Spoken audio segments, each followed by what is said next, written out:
it's time for this. I was the shadow, the support, the plan B. I was summoned to provide backup. Daily Spare. Imagine that. We've even come up with a name for it. Ricky Freelove is back. Very good morning to you, Ricky. Good morning to you, Mike. Well, it was a very successful appearance of yours yesterday. We've done quite well on social media. A lot of people thought it was very funny, and I wasn't expecting to be quite as funny as that. But it really was bizarre, wasn't it? Some of the passages you chose to read out from the book. Just dreadful. Well, it is absolutely woeful. And look, a lot of people have come and said, look, it was ghostwritten, it wasn't Harry. It's like, we know it was ghostwritten, but even is the ghostwriter having a laugh with Harry? Well, presumably the ghostwriter passes it through Harry's, hands before it gets published, doesn't he? I mean, he doesn't just write it and then go, what do you make of this? It's already out. Well, quite potentially, but look, it's like a teenage boy has written it. You know, some of the phrasing and some of the wording in which he uses is very, very adolescent. Yes. Well, a lot of people said yesterday that it sounds like the sort of the secret diaries of Adrian Mole, who's just discovered pornography. We'll get into that in just a moment. Really? But look, I must remind you that this is, of course, half price from almost every bookshop. Excellent. So if you are out there and you're thinking of buying a copy, which I suggest maybe is not the wisest idea. £28, get it down to 14. You don't want to be spending £28 on this claptrap. 400 pages of absolute nonsense. Yeah, absolutely right. Now, I was forced into an admission yesterday because when it was announced that this is the fastest selling, and I'm always slightly suspicious of this, by the way, because fastest selling doesn't mean biggest selling. Fastest selling was very well chosen word.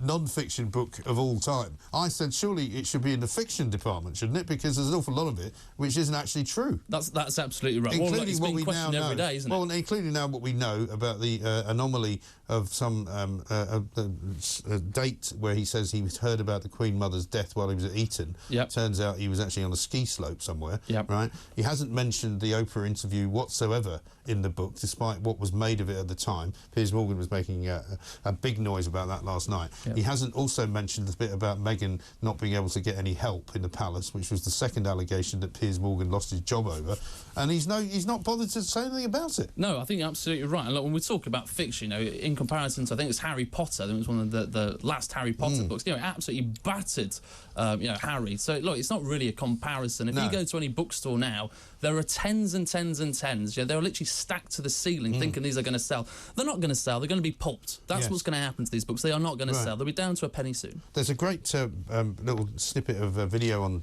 Twitter, which I spotted last night, of a guy chucking copies of the book into a wood-burning stove, saying that it's a great way to keep yourself warm. Because actually, if you can get them for 14 quid, you're probably better off than buying a load of gas or electricity in.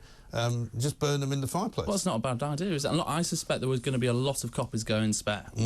Very good. I see what you did there. Anyway, so what have you got for us today? So I thought we'd kind of dig in a little bit deeper. So yesterday was a lot of Harry when he was at school and what he got up to there, and this bizarre attraction he had to older women, which I think we established. This seems to be a bit of a theme. There was a bit of a theme going on throughout, but we've moved on now. Pretty soon, when he gets a bit older, he'll stop being attracted to older women, I would imagine. Well, we'll come on to that in a moment. Yeah.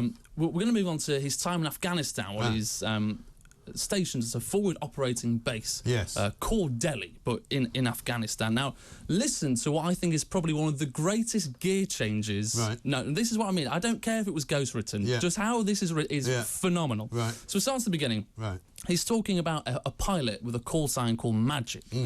So start here, right? So he says, I'd often pass an entire night chatting to Magic. He and his crew like to talk, to laugh, eat. I dimly recall them feasting one night on fresh crabs. Above all, they loved practical jokes. After one sortie, Magic zoomed out his camera, told me to look. I leaned into my screen. From 20,000 feet, his view of the curvature of Earth was astonishing.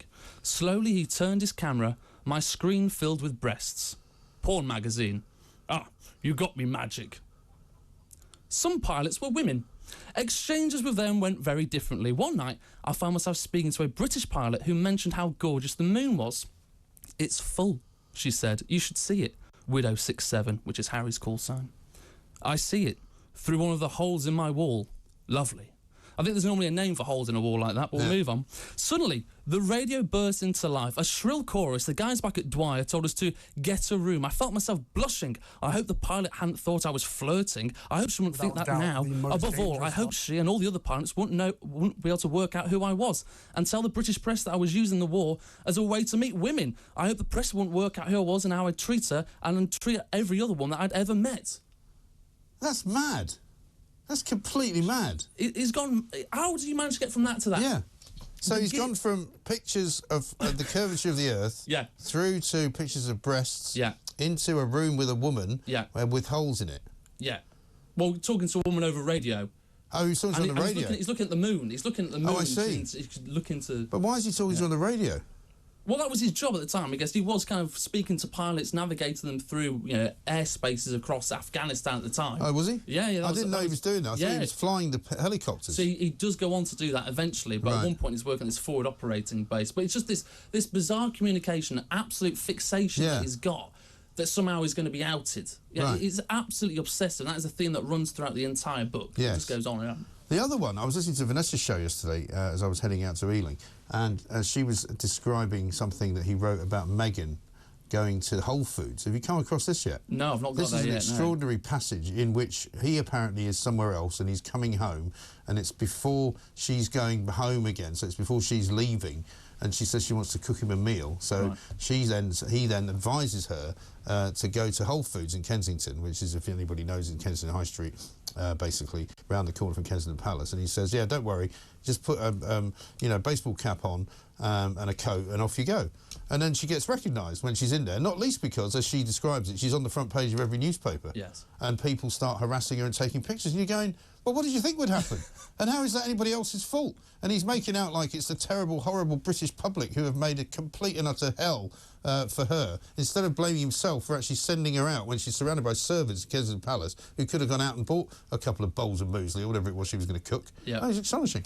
Anyway, let's have the second one. I also like the classic disguise for a celebrity, put a baseball cap on. Yeah, that'll do it. Sunglasses. They'll never recognise you then. Yeah, classic. So we'll move on. Harry's now 25. This is, for those interested, page 175. You've done well. Well, I was really trying to... You were on 27 yesterday. Well, I know.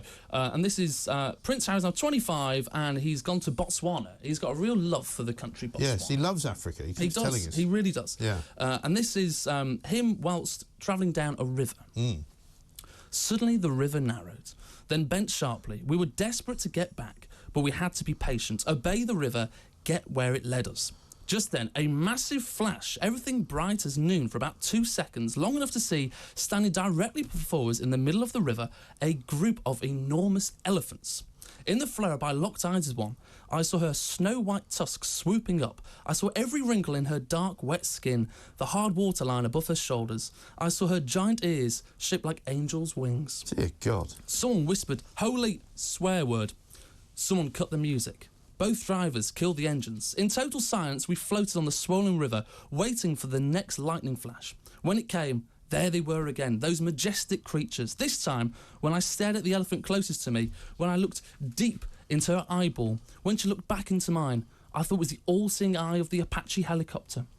And I thought of the Koh-i-Noor diamond, and I thought of the camera's lens, convex, glassy, like the elephant's eye, except that a camera lens always made me feel nervous, and this eye made me feel safe. This eye wasn't judging, wasn't taking, it just was.